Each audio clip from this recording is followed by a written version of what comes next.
ഈ ഒരു പാലെടുത്ത് ചുമ്മാ ഇങ്ങനെ ഒന്ന് വെച്ച് കൊടുത്താൽ മതി. അരിമ്പാറയും പാലുണ്ണിയൊക്കെ 2 ദിവസം കൊണ്ട് പൂർണ്ണമായിട്ടും ഇളകി വീഴും. അപ്പം ഞാൻ പറഞ്ഞു വരുന്നത് നമ്മുടെ സ്വന്തം ചിത്തിരപ്പാലയെക്കുറിച്ചാണ്. ഞാൻ ഒന്ന് പറിച്ച് കാണിക്കാം.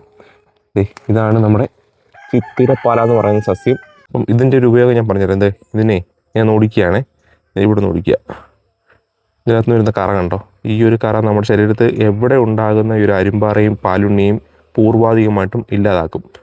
നമ്മൾ ചെയ്യേണ്ടത് വളരെ സിമ്പിളാണ്. ഇപ്പോൾ നമ്മുടെ കാലിലോ കയ്യിലോ എവിടെയെങ്കിലും ഒരു അരിമ്പാറയോ ഈ പറയുന്നതിനുള്ള പാലുണ്ണി ഉണ്ടെന്ന് വിചാരിച്ചോ.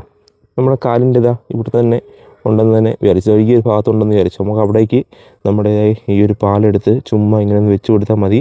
അരിമ്പാറയും പാലുണ്ണിയൊക്കെ 2 ദിവസം കൊണ്ട് പൂർണ്ണമായിട്ടും ഇളകി വീഴും. അതുപോലെ തന്നെ നമ്മുടെ ഈ ചിത്തിരപ്പാല വെച്ച് ഉപയോഗമുള്ള മറ്റൊരു കാര്യമാണ്, നമുക്കറിയാം നമ്മുടെ മിക്ക സ്ത്രീകളിലും വെള്ളപ്പോക്ക് എന്ന് പറയുന്ന ഒരു പ്രശ്നം ഉണ്ടാവാറുണ്ടല്ലേ. വെള്ളപ്പോക്ക് സ്വാഭാവികമാണ്. എന്നാൽ ചിലർക്ക് ചിലപ്പം അളവിൽ കൂടുതലുണ്ടാകും.